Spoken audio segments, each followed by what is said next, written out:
कभी किसी अधूरे वॉइस नोट की वजह से आपने जरूरत से ज्यादा सोच लिया है? मैंने किया है। और उन सिर्फ 3 सेकंड ने मेरा पूरा रिश्ता तोड़ देने की कगार पर पहुंचा दिया था। मेरा नाम आरव है। जिंदगी बिल्कुल साधारण, नौकरी, ट्रैफिक, वीकेंड का नेटफ्लिक्स और दिन भर मोबाइल।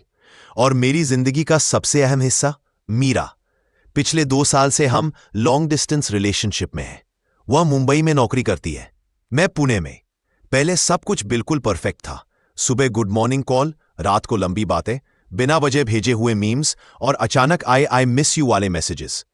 लेकिन धीरे धीरे सब बदलने लगा। उसकी दफ्तर की मीटिंग्स, डेडलाइन, ओवरटाइम और उसके आई मिस यू की जगह आने लगा कॉल लेटर, बिजी हूं, कल बात करते हैं।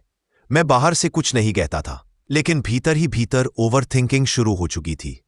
एक रात मैं 11 बजे तक उसके मैसेज का इंतजार कर रहा था। तभी उसका एक छोटा सा मैसेज आया, आज बहुत थक गई हूं, बाद में कॉल करती हूं। मैंने जवाब नहीं दिया।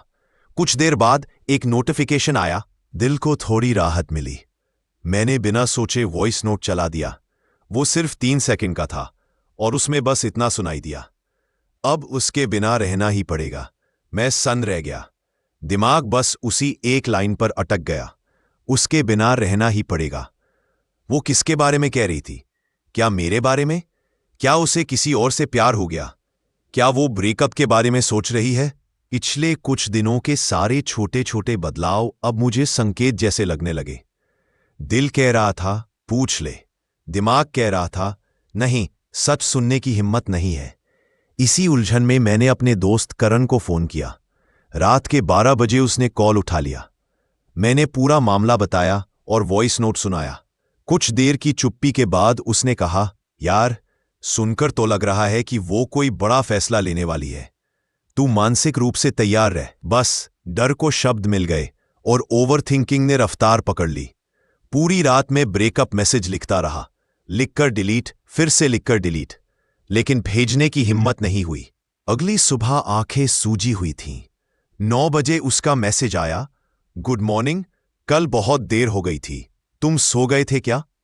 मैंने इस बार सीधे पूछ लिया, कल तुमने जो वॉइस नोट भेजा था, अब उसके बिना रहना ही पड़ेगा, ये किसके बारे में था?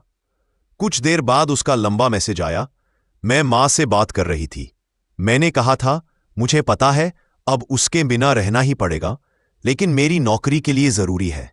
यहां उसके का मतलब मेरा पुराना घर था। आरव, तुम नहीं। मैं स्क्रीन को देखता रह गया। रात भर जिसने मुझे तोड़कर रख दिया वह सिर्फ एक अधूरा वॉइस नोट था। बाकी कहानी मैंने खुद ही बना ली थी। तब मुझे समझ आया, रिश्ता सिर्फ आई लव यू पर नहीं चलता, वह आई ट्रस्ट यू पर टिकता है। हम आधी बात सुनकर पूरी कहानी गढ़ लेते हैं, अधूरा मैसेज पढ़कर पूरे निष्कर्ष निकाल लेते हैं। शायद आजकल हमारा सबसे बड़ा मुद्दा ब्रेकअप नहीं, ओवर थिंकिंग है। अगली बार अगर तुम्हें भी कोई अधूरा वॉइस नोट या अजीब सा मैसेज मिले तो अपनी ही बनाई हुई फिल्म मत चलाना।